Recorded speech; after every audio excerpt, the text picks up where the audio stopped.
Allahu Akbar, Allahu Akbar, Allahu Akbar. La ilaha illallah, wallahu akbar. Allahu akbar walillahil hamd. Bismillahirrahmanirrahim. Assalamualaikum warahmatullahi wabarakatuh. Sahabat Al-Haq, kembali bersama kami di Risalah Al-Haq. Puji syukur kepada Allah Subhanahu wa taala atas nikmat-nikmat Allah Subhanahu wa taala yang sudah diberikan kepada kita, nikmat iman, nikmat Islam, nikmat kesehatan ya. Semoga nikmat-nikmat ini senantiasa dijaga oleh Allah Subhanahu wa taala untuk kita semua. Allahumma amin. Sahabat Al-Haq, insyaallah kita akan kedatangan bulan yang agung, yaitu bulan Dzulhijjah. Di dalam bulan Dzulhijjah ini ada ibadah yang sangat besar pahalanya.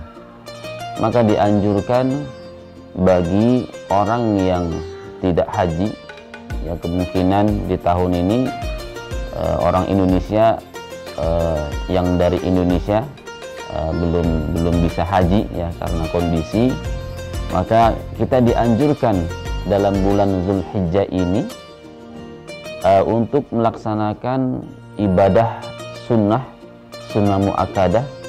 Ada yang mengatakan wajib, tapi secara umur jumhur ulama mengatakan adalah sunnah muakkadah, yaitu berkurban ya.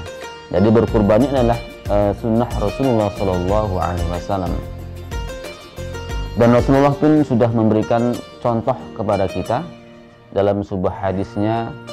Beliau bersabda, dohan Nabi Shallallahu Alaihi Wasallam bikabshain amlahaini aqronaini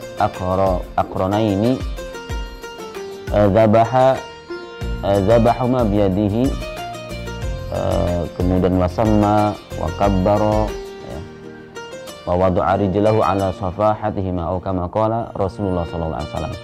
Jadi Rasulullah sallallahu alaihi wasallam dalam hadis ini menyebutkan bahwa Rasulullah sallallahu alaihi wasallam menyembelih kambing amlahaini, kambing domba amlahaini yang warnanya hitam keputih-putihan campur warnanya, aqronaini yang bertanduk ya.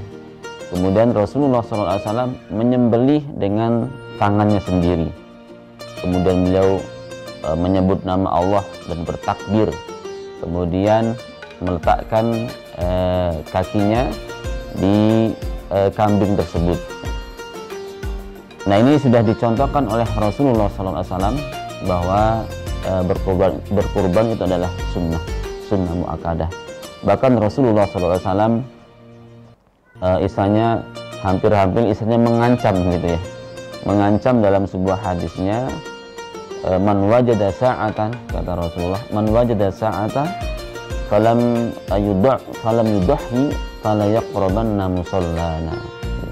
Kata Rasulullah, barang siapa yang memiliki keluasan rezeki, sa'ah, memiliki kemampuan, falam yudahhi, kemudian dia tidak berkorban, fala yaqrabanna musallana, jangan mewanti-wanti, jangan sampai mereka atau tidak diperbolehkan mereka untuk mendekati tempat sholat kami, sholat id ya. Jangan ikut-ikut sholat id kalau nggak berkorban, sedangkan dia mampu berkorban gitu. Di zaman sekarang banyak orang yang mampu memiliki mobil, bahkan rumah yang megah, bahkan HP pun yang harganya mahal, di atas 3 juta, 4 juta, 5 juta, bahkan 10 juta, bahkan lebih dari itu. Kalau mereka mampu memiliki harga-harga atau barang-barang mewah, kenapa mereka tidak mampu berkorban? Harusnya orang-orang yang memiliki kemampuan membeli barang-barang mewah, harus mampu untuk berkorban karena Allah Subhanahu wa taala. Karena berkorban ini adalah pahalanya sangat besar ya. Pahalanya sangat besar sebagaimana yang disampaikan hadis Rasulullah sallallahu alaihi wasallam, "Ma 'amila ibnu Adam yauman nahri ahabbu minallah min ihraqid dam." Kata Rasulullah sallallahu alaihi wasallam, tidaklah anak Adam melakukan sebuah amalan yang lebih dicintai oleh Allah Subhanahu wa taala pada Yaumun Nahar ya, pada hari untuk berkorban atau hari Idul Adha, daripada mengalirkan darah. Mengalirkan darah artinya berkorban. Jadi Idul Adha ya, pada Idul Adha adalah waktunya beribadah yang terbaik adalah untuk berkorban. Walaupun misalnya dia berinfak, infaknya lebih besar daripada harga hewan untuk berkorban, tetapi dia tidak berkorban. Ini salah ya. Yang terbaik adalah dia berkorban gitu ya, berkorban ya, daripada berinfak dengan harta yang lebih besar harganya daripada harga hewan ya.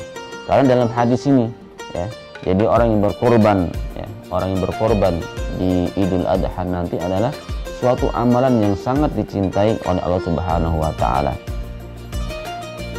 Kemudian dilanjutkan dalam hadis ini, fa innahu la yu'ta yaumal qiyamah bi quruniha wa sya'iraha wa azlafiha ya.